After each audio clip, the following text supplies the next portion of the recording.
बिस्मिल्लाहिर्रहमानिर्रहीम। अस्सलाम वालेकुम। मुज़म्मिल वॉइस ऑफिशियल में खुशामदीद। मैं कॉल पर बात करते हुए अपने दोस्त को कह रहा था कि मैं ज़वाल की आखिरी हदों को छू रहा हूँ। इतनी देर में मेरे कंधे पर किसी ने पीछे से हाथ रखा। हाथ की झुर्रियां बता रही थी कि ये इंसान बहुत से नशेबो फराज देख चुका है।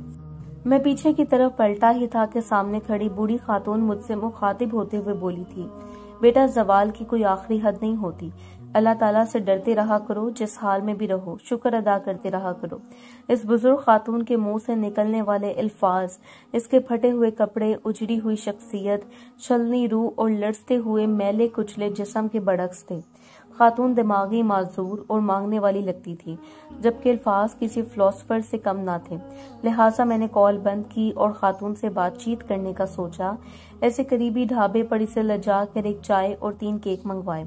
खातून की जिद के बावजूद मैंने अपने लिए चाय नहीं मंगवाई, क्योंकि मेरी जेब इसकी इजाजत नहीं देती थी।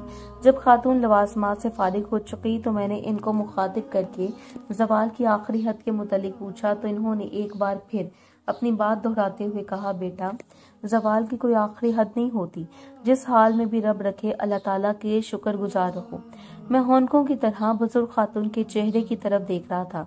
वो मेरी हालत समझ गई और अपनी कही बात के लिए अपनी आप बीती सुनाते हुए कहने लगी कि मेरे वालिद साहब अपने गांव में गरीब तरीन इंसान थे। वो साइकिल पर फेरी करते थे, लेकिन कई बार घर में फक्त बच्चों के लिए रोटी बनती, वालिद साहब और वालदा के लिए खाना ना बचता, तो वो फिर भी अल्लाह ताला का शुक्र अदा करके सो जाते थे बिना कोई शिकवा शिकायत। वक्त तहज्जुद के मेरे वालिदैन उठते, तहज्जुद और फजर अदा करते, वालदा साहिबा नाश्ता बनाने लगती और वालिद साहब फेरी पर जाने की तैयारी करने लगते। मैं बहन भाइयों में सबसे बड़ी थी, लिहाजा वालदा साहिबा के हमरा गांव की बड़ी बड़ी कोठियों में कामकाज के लिए जाती रहती थी और सोचती थी, खुशकिस्मत तो ये लोग हैं, हमारे पास तो कुछ भी नहीं है। और दिल में ऐसे ही महल में बसने के ख्वाब दिखती रहती थी। चूंकि गरीब खानदान अपने बच्चों की शादी जल्द कर देते हैं, लिहाजा मेरे वालिदैन भी मेरी शादी की कोशिश करने लगे, मगर वो भी मेरी शादी अपने जैसे गरीब घरों के लड़के लाते, जिन्हें मैं रद्द कर देती। यहाँ तक कि मेरे वालिदैन उकता गए और इन्होंने मेरी पसंद का पूछा, तो मैंने पिछली गली में मुकीम तौहीद का नाम लिया, जो कि वालिदैन के साथ कनाडा में सेट था और हर साल सर्दियों में पाकिस्तान आता था, क्योंकि मेरी नज़र में हम लोग ज़वाल पसीर थे। इन पर उरूज का मौसम था। मेरी बात सुन के वालिद साहब ने कहा कि अपनी हैसियत के हिसाब से ख्वाब देखो, वो लोग हमसे बहुत बेहतर हैं। मैंने साफ साफ कह दिया, शादी करूंगी तो वहाँ ही करूंगी, वरना नहीं। लिहाजा मेरे वालिदैन ने मुझे मेरे हाल पर छोड़ दिया और बाकी बहन भाइयों की तरफ मतवज्जो हो गए।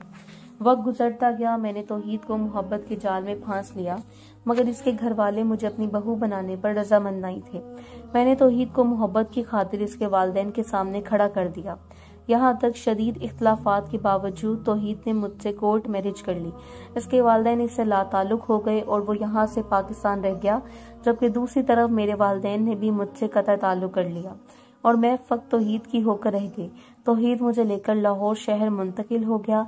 कनाडा में इसके वालिदैन का ज़ाती बिजनेस था, लिहाजा यहाँ मेहनत मजदूरी इसके बस की बात ना थी। जूं जूं अकाउंट में मौजूद पैसे खत्म होने लगते, मेरे शोहर की मोहब्बत भी खत्म होने लगी।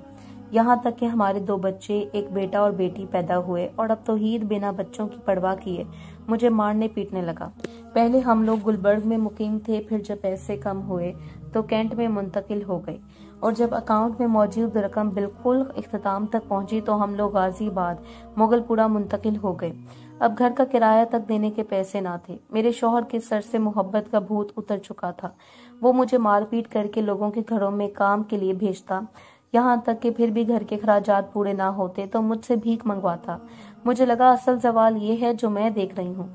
वो ज़वाल तो कुछ भी नहीं था। अब मुझे अपनी झोंपड़ी नुमा घर याद आता है, जहाँ मेरे वालिदैन चाहे भूखे सो जाते थे, मगर मुझे पेट भर के खाना मिलता था। मैं बीमार होती तो दवा मिलती, चाहे मेरे वालिदैन खुद बीमारी की हालत में बिस्तर पर डल जाते। अब मेरे वालिदैन की शुक्रगुजारी की मुझे समझ आने लगी थी, मगर आजमाइश अभी बाकी थी। जब हालात इंतहाई दगरगू हो गए तो मेरा शोहर मुझे 2 बच्चों समेत तलाक देकर वापस कनाडा चला गया और मैं यहाँ भीख मांगकर लोगों के घरों में काम करके बच्चों को पालने लगी। यहाँ तक कि जब मेरे बच्चे जवान हुए तो मेरा बेटा ट्रैफिक हादसे में मर गया। तब मुझे लगा कि अब मैं ज़वाल की आखिरी हदों पर पहुंच चुकी हूँ, इससे ज्यादा ज़वाल पजीर नहीं हो सकती। खैर, मेरे बच्चे की मौत के बाद मेरी वालदा जो कि जिंदा थी, इन्होंने मेरे भाइयों को भेजा और वो मुझे और मेरी बेटी को अपने साथ घर ले गए। और अब की बार मुझे घर किसी जन्नत से कम नहीं लगा था, जहाँ इज्जत से 2 या 3 वक्त की रोटी बिस्तर पर मिल जाती थी। मेरी वालदा मेरे पास बैठकर समझाया करती थी कि बेटा, हर हाल में अल्लाह ताला का शुक्र करते रहा करो। हम जिस हाल में भी होते हैं, अक्सर औकात अमाल के हिसाब से हम इस रुतबे के भी काबिल नहीं होते, मगर मैं अपनी माँ को जवाब देती कि इससे ज्यादा जवाल इंसान को कभी नहीं आ सकता। यहाँ तक कि मेरी वालदा मुझे समझाते समझाते चल बसी और मरते वक्त इन्होंने जो मुझसे आखिरी बात की वो भी मुझे नसीहत ही की थी कि बेटा, अगर अल्लाह ताला की आजमाइश से निकलना चाहती हो तो हर हाल में अल्लाह ताला का शुक्र अदा करो, क्योंकि अल्लाह ताला जो भी करता है हमारे लिए बेहतर करता है। मैं एक बार फिर अपने अल्फाज दोहराने लगी कि हम लोग ज़वाल की आखिरी हदों के भी आखिर पर पहुंच चुके हैं, मगर मेरी वालदा ने मेरे मुंह पर हाथ रख दिया और कलमा तैयबा का विर्द करने लगी। जल्द इनकी रूह इनके जिस्म के पिंजरे से आज़ाद हो गई। अलबत्ता इनकी नसीहत मुझे इनकी ज़िंदगी में समझ ना आ सकी। बाद में मुझे सबक मिल गया। वालदा साहिबा की मौत के चंद दिन बाद मेरी बेटी रातों रात अपने किसी महबूब के साथ फरार हो गई, तो तब मुझे पता चल गया कि ज़वाल की कोई आखिरी हद नहीं होती, हमेशा आगाज ही होता है। जब आप हर हाल में अल्लाह ताला का शुक्र अदा करना सीख लेते हैं तो आप बच जाते हैं। आप ज़वाल पजीर कभी नहीं होते। अगर ज़वाल के आगाज पर आप नाशुक्री और अल्लाह ताला से गिले शिकवे करने लगते हैं तो आप मज़ीद ज़वाल में गिर जाते हैं, यहाँ तक कि आपको समझ आ जाती है कि ज़वाल की आखिरी हद नहीं होती। मेरी बेटी घर से चली गई, मैं नीम पागल हो गई हूँ। मुझे दर दर से मांग कर खाने की आदत पड़ गई है। मुझे घर में सुकून नहीं मिलता, मगर इसके बावजूद मैं अल्लाह ताला की शुक्रगुजार हूँ कि इस हालत में भी अल्लाह ताला ने मुझे रखा हुआ है। आप भी कभी शिकवा न करना कि आप ज़वाल पजीर हैं, बस शुक्र अल्हम्दुलिल्लाह कहना और याद रखना, बल्कि औरों को भी बताना कि ज़वाल की कोई आखिरी हद नहीं होती। हमारी एक कारिया फरीहा इकबाल साहिबा पेरिस में मुकीम एक पाकिस्तानी बिजनेस वूमन है। इनका अपना कॉस्मेटिक्स का ज़ाती इनका कारोबार है। अल्हम्दुलिल्लाह बेहतरीन कमा रही हैं और इनका शुमार भी चंद बेहतरीन पाकिस्तानी बिजनेस पर्सन्स में होता है। वो बताती हैं कि मुझे एक अरसा हो गया मैं खिलखिला कर नहीं हंसी, यहाँ तक कि जिन बातों पर लोग कहका लगाते हैं मैं इन बातों पर महज मुस्कुरा भी नहीं सकती। चंद दिन पहले मेरी एक डेनिश कंपनी से सामान खरीदने के सिलसिले में मीटिंग थी। मीटिंग को डेनिश कंपनी की तरफ से एक इंडियन हिंदू कुमार जी प्रसाद साहब टीम को हेड कर रहे थे और बतौर कस्टमर अपनी टीम को मैं हेड कर रही थी। गो के इससे पहले हमारी 20 मुलाकातें हो चुकी थी, मगर आज दौरान मीटिंग इंडियन कुमार जी प्रसाद ने मुझसे पूछा था कि मैडम, आपको आज तक मुस्कुराते नहीं देखा, जबकि बिजनेस पहला असूल ही खुश अखलाक और खुशगवार मूड मुस्कुराता हुआ चेहरा है।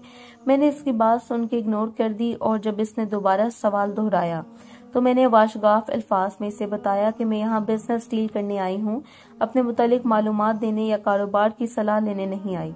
मेरी बात सुन के वो कुछ शर्मिंदा हो गया और मैं डील साइन करके उठ के चली गई। मुझसे सवाल करने वाला इंडियन कुमार जी प्रसाद कोई पहला शख्स नहीं था, ना ही शायद आखिरी। जो लोग मुझे अरसा दराज से जानते हैं, जिन लोगों के साथ मैंने काम किया है या जो लोग इस वक्त मेरे साथ काम कर रहे हैं, इन सब की तरफ से ये सवाल अक्सर औकात सामने आता रहता है। मैं या तो सवाल बनकर इग्नोर कर देती हूँ या वहां से उठकर चली जाती हूँ, या फिर सामने वाले को जाती सवालात करने से मना कर देती हूँ। मेरे मातहत काम करने वाले सारा अमला मुझसे मुतमईन भी है, खुश भी है, मगर इन सबको ये एक शिकवा जरूर है कि मैंने कभी मुस्कुरा के इनसे बात नहीं की। लिहाजा इसी वजह से मेरी नरमी के बावजूद इनके दिलों में मेरा रौब कायम है। मगर आज मैं इस सवाल का जवाब देना चाहती हूँ, आपको भी बता रही हूँ और आइंदा हर पूछने वाले को बताऊंगी कि मेरी फैमिली में कुल 4 अफराद हैं। मेरे वालिद साहब, वालदा, मेरा भाई और मैं थे। हम लोग कोयटा बलूचिस्तान में रहते थे। सर्दियों का मौसम था, शदीद बर्फबारी हो रही थी कि अचानक से मेरे वालिद साहब को घर से बाहर जाना पड़ा। सख्त सर्दी में बिस्तर से उठना सबके लिए मुश्किल होता है, लिहाजा वालिद साहब ने फ्लैट को बाहर से लॉक किया और चले गए ताकि इनकी वापसी पर हमें उठकर दरवाजा ना खोलना पड़े। हम लोग हीटर चलाकर सुकून से अपने अपने बिस्तर में लेटे थे कि अचानक मेरी वालदा साहिबा को गैस लीकेज का शक गुजरा। इनको सांस लेने में दुश्वारी हुई। इन्होंने उठकर देखा तो किचन में लगा गैस वॉल लीक हो रहा था। इंतहाई ज्यादा गैस खारिज हो रही थी। इन्होंने जल्दी से हीटर और लाइट्स वगैरह बंद की, मगर तब तक हमें सांस लेना मुहाल हो चुका था। हमने खिड़की से लोगों को पुकारा, लैंडलाइन पर वालिद साहब को इत्तला दी। इसके साथ ही इमरजेंसी के लिए घर में पड़ा ऑक्सीजन सिलेंडर मेरी माँ ने मुझे लगाया। मैंने वो सिलेंडर अपने भाई को देना चाहा जो इस वक्त तक गिर चुका था, मगर वालदा साहिबा ने मना कर दिया। मेरी वालदा ने मुझे सिलेंडर लगाकर खिड़की के पास खड़ा किया और लोगों को मदद के लिए पुकारने का कहा, मगर सड़कों पर हू का आलम था। हर कोई बिस्तर में दुबक कर बैठा था। 10 मिनट बाद वालिद साहब के दोस्त अपनी फैमिली के हमरा पहुंचे। दरवाजा तोड़कर अंदर दाखिल हुए। तब तक मेरी वालदा साहिबा और भाई मर चुके थे। मैं ऑक्सीजन सिलेंडर की मदद से सांस ले रही थी। हम तीनों को लेकर अस्पताल पहुंचे। वहां वालिद साहब भी पहुंच चुके थे। बलोचिस्तान के अस्पतालों में डॉक्टर कम और आवारा कुत्ते ज्यादा फिर रहे हैं। ढूंढने पर भी कोई डॉक्टर या नर्स ना मिले। अलबत्ता एक चौकीदार मिला जिसके मिन्नत समाजत करके डॉक्टर्स को बुलवाया गया, मगर डॉक्टर्स की आमद से पहले ही मेरी वालदा साहिबा और भाई इंतकाल कर चुके थे। मैं जिंदा थी। जब मेरे वालिद साहब को बीवी और बच्चे की मौत की खबर मिली तो इनका भी इस वक्त इंतकाल हो गया। मुझे मेरे वालिद साहब के दोस्त ने कफालत में लिया और मेरी परवरिश की, तालीम व तरबियत दी और फिर अपने बेटे से मेरी शादी करवा दी। यहाँ तक कि शादी के वक्त भी मैं मुकम्मल नॉर्मल ना थी। मेरे मुख्तलिफ जगह से इलाज मुआलजे चल रहे थे, मगर मेरे वालिद साहब के दोस्त, इनकी फैमिली और खासकर मेरे शोहर ने मेरी बहुत मदद की। अब अल्हम्दुलिल्लाह मैं एक नॉर्मल इंसान हूँ, मगर इतने बड़े और गहरे सदमे के बाद मैं कभी मुस्कुरा नहीं सकी। मेरे शोहर और ससुराल वाले लाख कोशिशें करते हैं, मुझे मुकम्मल पुरसुकून रखते हैं, मगर इसके बावजूद मुझसे मुस्कुराया नहीं जाता। मैं इस गम से आज तक नहीं निकल पाई, मगर मुझे आज तक एक बात की समझ नहीं आई कि मेरी वालदा साहिबा चाहती तो वो सिलेंडर खुद इस्तेमाल करके अपनी जान बचा सकती थी, या फिर मेरे भाई को देकर अपने बेटे की जान बचा सकती थी, मगर न जाने इन्होंने क्यों वो सिलेंडर मुझे ही दिया। मैंने कितनी बार अपनी वालदा साहिबा को ख्वाब में देखा है, वो अपने हलक से कोई बहुत ही खूबसूरत चीज निकाल कर मुझे दे रही हैं, जबकि पास खड़ा मेरा भाई इस चीज को हसरत बड़ी निगाहों से देख रहा है।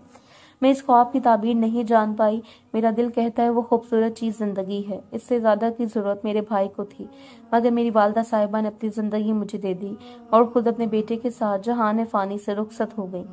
मेरे ना मुस्कुरा सकने की वजह मेरे सामने घुट घुट कर मरते मेरे भाई और माँ की लाशें हैं। सदमा हैरत और खुद को जिम्मेदार समझते हुए हार्ट अटैक से अस्पताल में मरते हुए मेरे बाप की लाश है।